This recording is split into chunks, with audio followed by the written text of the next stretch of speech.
এক বাড়িতে একই দিনে দুজনার মৃত্যু, এলাকা জুড়ে শোকের ছায়া। দুনিয়া থেকে বিদায় নিল কারো ভাই, কারো স্বামী, কারো দাদা, কারো খালু, কারো চাচা। এরকম শোক সইবার মতো শক্তি দিন খোদা আপনি। যে দুইজন দুনিয়া থেকে বিদায় নিয়েছে তাদের মধ্যে একজন হন আমার আপন ফুপা, আরেকজন হন আমার আপন কাকা। আমার ফুপু কান্না করছেন ভাই হারানোর ব্যথা, অন্যদিকে স্বামী হারানোর ব্যথা। আর এদিকে আমরা কান্না করছি আমার ফুপা হারানোর ব্যথা, অন্যদিকে আমাদের চাচা হারানোর ব্যথা। ঘটনাটি ঘটে ইলেকশনের আগের দিন রাত 12টার থেকে। এদিকে ভোটের জন্য সমস্ত কিছু লকডাউন ছিল, নাই রাস্তায় গাড়ি, নাই ডাক্তার, সবকিছু মিলিয়ে দোকানপাট বন্ধ ছিল। বিপদের উপরে বিপদ, বুঝতেই তো পারছেন। বিপদ যখন আসে চারিদিক থেকে ঘিরে আসে। রাত 12টার দিকে আমার ফুপা মারা যায়। আমার ফুপাকে দেখতে যায় আমার কাকা ওরফে চাচা। তো উনি ওনাকে দেখে এসে বাড়িতে আসার পর উনিও হার্ট স্ট্রোক করে মারা যায় ভোর 4টার দিকে। ডাক্তারকে কল করা হয়, ফ্যামিলি ডাক্তার আসে, কিন্তু আসতে ডাক্তার অনেক দেরি করে ফেলে, যার কারণে উনি বাড়িতেই মৃত্যুবরণ করেন। আমার চাচারা 5 ভাই 3 বোন। ভাই বোনদের মধ্যে 2টা বোন মারা গিয়েছে, আর ভাইদের মধ্যেও 2 ভাই মারা গিয়েছে, বাকি আছে 3 ভাই। 3 ভাইয়ের মধ্যে এখন একজন বোন বেঁচে আছে, আর বাকি 2 বোনই পরকালে চলে গিয়েছে।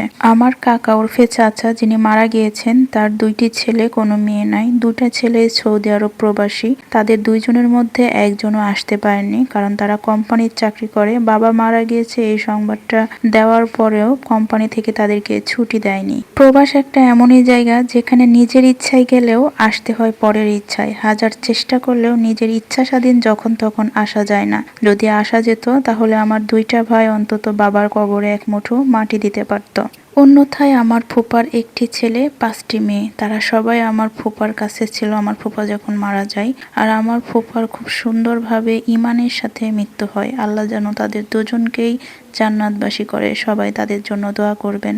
এটা হচ্ছে আমার ফুপার শেষ যাত্রা, আর এটা হচ্ছে আমার কাকার শেষ যাত্রা। দুজনই একই দিনে একই তারিখে পৃথিবী থেকে বিদায় নিল। দুজনকে নিয়ে যাওয়া হচ্ছে একটি নির্দিষ্ট স্থানে, যেখানে দুজনেরই জানাজা একসঙ্গে করানো হবে। জানাজার শেষে দুজনার পারিবারিক গোরস্থানে দুজনকে মাটি দেওয়া হবে। আমার ফুফাদের পারিবারিক গোরস্থান আলাদা এবং আমার চাচাদের পারিবারিক গোরস্থান আলাদা। আর এই ফ্যামিলি গোরস্থানের সামনে জায়গা কম থাকার কারণে একটি নির্দিষ্ট স্থানে তাদের জানাজা হবে, এরপর ফ্যামিলি গোরস্থানে মাটি দেওয়া হবে। আমার কাকাদের ফ্যামিলি গোরস্থান হচ্ছে এটা, যেখানে আমার দাদা দাদি ফুফু বড় জ্যাঠা সবাই শুয়ে আছেন। তাই আমার কাকাকেও এখানে রাখা হয়েছে। আর ফুফার কবর দেখাতে পারলাম না, কারণ অনেকটা দূর ছিল, যার কারণে যেতে পারিনি। সবাই ভালো থাকবেন, আল্লাহ হাফেজ।